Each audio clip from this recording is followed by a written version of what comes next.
यार एक क्लाइंट मेरे पास आया, बोला सर मुझे प्रॉपर्टी खरीदनी है, ऐसा कोई तरीका है जिससे मैं अपने कुछ टैक्स सेव कर सकूँ? मैंने कहा सर आपका प्लान क्या है, पैसे कैसे अरेंज करेंगे? कह रहा है मेरे फादर के पास 3 करोड़ रुपए के शेयर्स पड़े हैं, वो उन शेयर्स को बेचेंगे और फिर मुझे पैसे दे देंगे, मैं उससे प्रॉपर्टी खरीद लूँगा, ये हमारा प्लान है। मैंने कहा बहुत बढ़िया, बस इसमें आप थोड़े से चेंजेस करके अपनी टैक्स बचा सकते हैं। कह रहा कैसे? मैंने कहा आप अपने फादर से बोलो कि वो शेयर्स को सेल करके आपको ना दे पैसे, वो शेयर्स आपको गिफ्ट कर दें। जब फादर अपने बेटे को कोई भी चीज़ गिफ्ट करता है तो ये डेफिनेशन ऑफ गिफ्ट में रिलेटिव में कवर होता है और इस पर कोई भी टैक्स नहीं लगता, तो आपके ऊपर कोई भी टैक्स नहीं लगेगा। कह रहा ठीक है सर। अब आप ये शेयर सेल करें, जब आप ये शेयर सेल करेंगे तो ये शेयर सेल करने के बाद जो प्रोसीड्स आएगी उस पर कैपिटल गेन टैक्स बनता है लॉजिकली। अगर 3 करोड़ के शेयर हैं तो 37,50,000 12.5% के हिसाब से आपका टैक्स बनता है, जो आपको पे करना पड़ता है नॉर्मल केसेस में।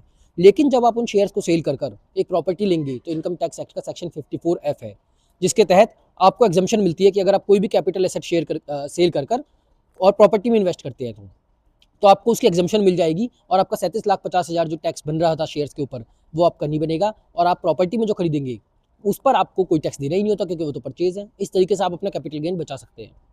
कह रहा हाँ सर। मैंने कहा अगर आप नॉर्मल केस में चलते आपके फादर शेयर सेल करते तो वो उनका वहाँ टैक्स लगता सबसे पहले, फिर वो आपको गिफ्ट करते उस प्रॉपर्टी उस पर कोई टैक्स नहीं लगता हालांकि, और उसके बाद आप प्रॉपर्टी लेते। लेकिन अगर आप डायरेक्ट शेयर सेल ट्रांसफर कर देंगे तो वो आपका टैक्स शेयर्स वाला बच जाएगा।